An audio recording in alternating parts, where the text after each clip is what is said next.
Hi, how's everyone doing? Welcome, welcome. So I'm going to take a few minutes to talk about how do we reach 100 million monthly active people using NFTs in some compelling and interesting way. I guess taking a heat check of where we are so far in the space, we've obviously in the past few months have seen some crazy volume. I don't know, what are we, like 10, $12 billion in NFT volume right now, which is nuts. But it's still kind of only a couple 100,000 people that have done this so far. And if we think about, like, on a relative timeline here, the first NFT was created probably, 4 years ago? And I think we're like maybe 10% of the way, not even, of seeing the full potential of NFTs. And meaning that the way that we're using them today is kind of like how we were using websites in the mid-90s, which is not bad, it's just we're still learning. In my opinion, and I think the broader opinion is that NFTs are much more than collectibles. The idea that we just have whether it's a static thing or has a small amount of utility, and that's sort of the end it doesn't make sense. The reality is NFTs are these crazy complex, Turing complete apps that can do a massive amount of things. And we as a community, as developers, as product designers, as game designers, are still trying to learn what do we do with all this stuff. And the reality is there's very little constraint. You can do a lot of different things. And so I think, in my opinion, the path to 100 million monthly active people using NFTs is taking this beyond collectibles. So seed deck from my company in 2018, this was sort of how we thought NFTs might roll out. Turns out so far so good, although we actually thought gaming would be bigger than arts and collectibles by now. But it's coming. I think that there's probably 10, 20 new NFT gaming companies being funded a week by venture capitalists across the planet, which is incredibly exciting. But really what the core of all this is that I am now in a place where we all spend time in digital places, and whether it's like a banana skin in Fortnite or any number of avatars, we try to express ourselves. We have an emotional attachment with how we represent ourselves. It's why we've seen sort of over the past few months the PFP, profile photos on Twitter being so important. It's not because, yes, it is a cool piece of art, but it signals something much larger than that. It's that, hey, I'm a part of this community. I represent this community. I'm excited about this technology. There's a lot of things that go with that. I think as you think about AR and VR to the point where we start wearing glasses not just to see better, but to see more, and I can have a pet cat on my shoulder at all times, that is actually, I think, a very good use case for digital goods. Because when you think about it, who's going to make all of these skins? Who's going to make all these outfits? Who's going to make all these characters that follow you around? And I think that really bridges into what we see as the future of work, is that there is now this digital native economy. And so what I think we need to do is build tools in order to have that really, to make that a reality. So how do we get there?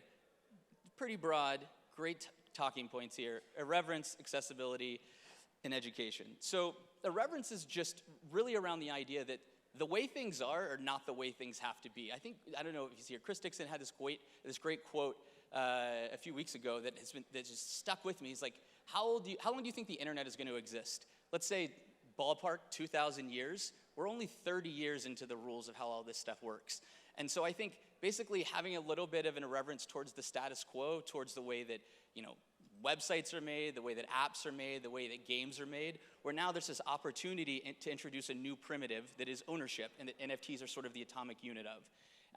The next part is accessibility. So for me, I might be a little bit contrarian, but I actually think that currencies were probably not the best first use case or best app built on a blockchain.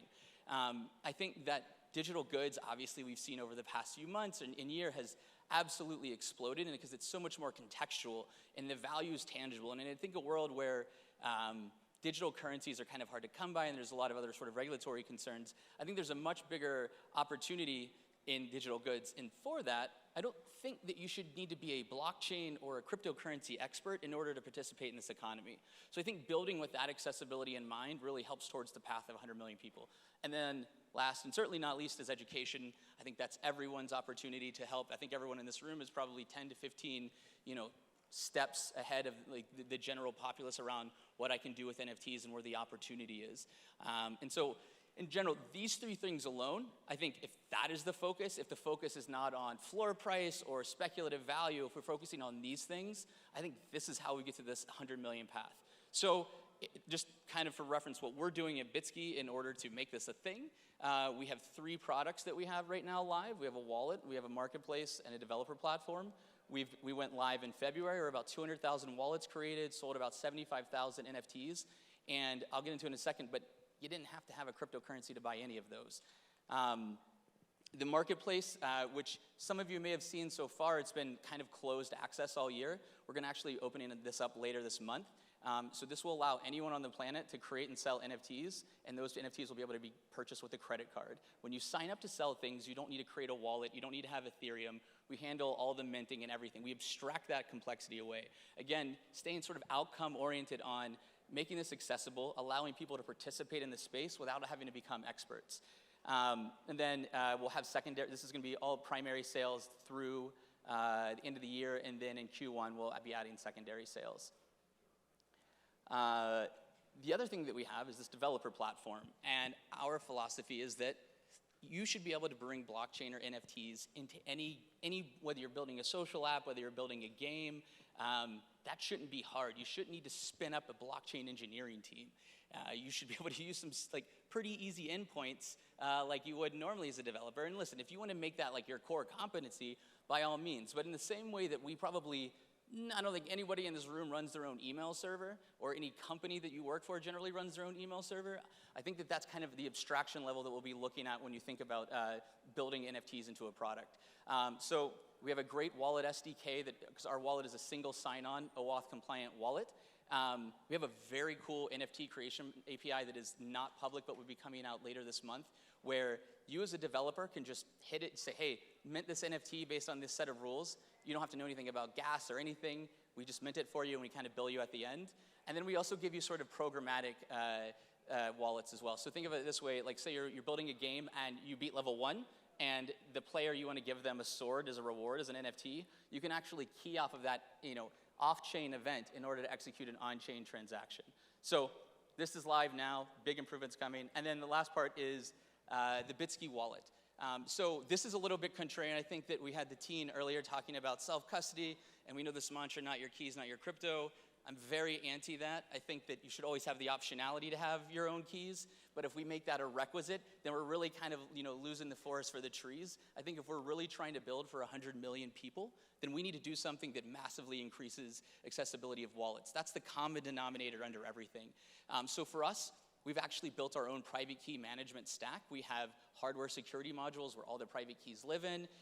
If we get, I don't think Deutsche Bank would probably go down before us. We're using very similar infrastructure. I don't think we're the honeypot. It is a single sign-on wallet. It's web-based right now. So you can OAuth it. You could connect it hypothetically to a Snap account or to an Epic account or to basically any of the other applications that you have. And the idea is that one of the core tenets of NFTs is this idea of interoperability. And how do I have content that traverses all these different places? And it's going to be tricky to have an Xbox game that's going to allow you to auth in with MetaMask or what have you. And so if you have this sort of single sign-on notion, we think that that will massively, boost accessibility. Also, you can already use it on OpenSea. People have been using it for years, so there's that. We also have an iOS mobile wallet that will be coming out. This is all that I was allowed to show right now, but I will tell you that the idea that a wallet is just a place to look at your stuff seems not right. I think the construct that is a wallet with respect to NFTs is still yet to be defined.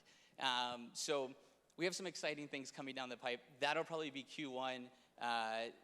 Probably have a beta. There's a link at the end of this that you guys can sign up for. Ooh, button. There we go. And then kind of like wrapping this all up, I'm actually pretty close to time. This is how we kind of start to reach the NFT's full potential, this idea of ownership, of interoperability, of having goods that traverse all the places that I'm spending time. I think maybe you've heard people say this before, but our philosophy is that the metaverse is not one new place. It's certainly not Meta from Facebook. It is a constellation of all the places we're spending time, but now with this new sort of, this primitive of ownership. And we see NFTs as sort of the atomic unit of that. So a reverence for the status quo, building for accessibility and educating people, I think very much are the keys. And I think the shortcut is, we think that gaming is the path to 100 million DAU with NFTs. That's the talk. It's quick. Bitsky.com/wagame to get access to Marketplace and the iOS wallet first. Thanks, guys.